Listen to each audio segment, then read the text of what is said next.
सभी को राधे राधे। कार्तिक मास माहात्म्य कथा अध्याय 14। कार्तिक मास का आज लिखूं 14वां अध्याय।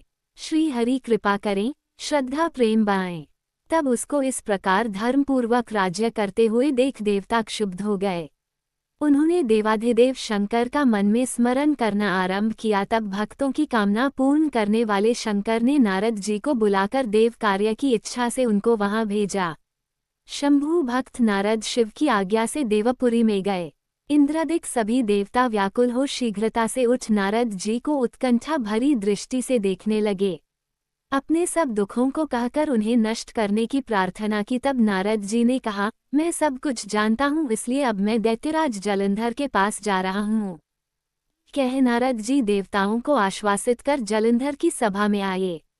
जलंधर ने नारद जी के चरणों की पूजा कर हंसते हुए कहा, हे ब्राह्मण, कहिए आप कहाँ से आ रहे हैं, यहाँ कैसे आए हैं? मेरे योग्य जो सेवा हो उसकी आज्ञा दीजिए। नारद जी प्रसन्न होकर बोले, हे महाबुद्धिमान जलंधर, तुम धन्य हो। मैं स्वेच्छा से कैलाश पर्वत पर गया था, जहाँ 10,000 योजनों में कल्पवृक्ष का वन है।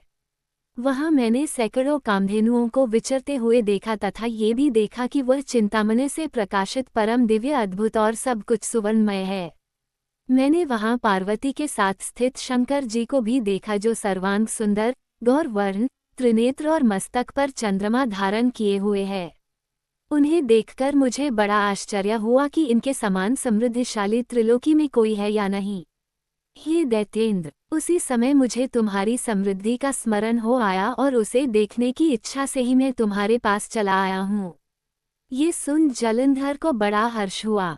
उसने नारद जी को अपनी सब समृद्धि दिखला दी।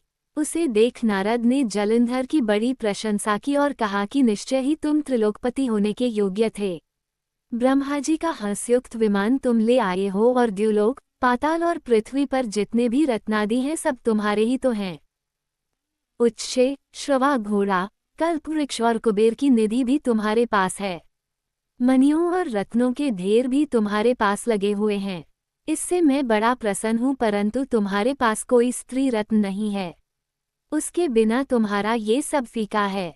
तुम किसी स्त्री रत्न को ग्रहण करो। नारद जी के वचन सुनकर दैत्यराज काम से व्याकुल हो गया। उसने नारद जी को प्रणाम कर पूछा कि स्त्री कहाँ मिलेगी जो सब रत्नों में श्रेष्ठ हो। नारद जी ने कहा, रत्न तो कैलाश पर्वत में योगी शंकर के ही पास है। उनकी सर्वांग सुंदरी पत्नी देवी पार्वती बहुत ही मनोहर हैं। उनके समान सुंदरी मैं किसी को नहीं देखता। उनके उस रत्न की उपमा तीनों लोकों में कहीं नहीं है।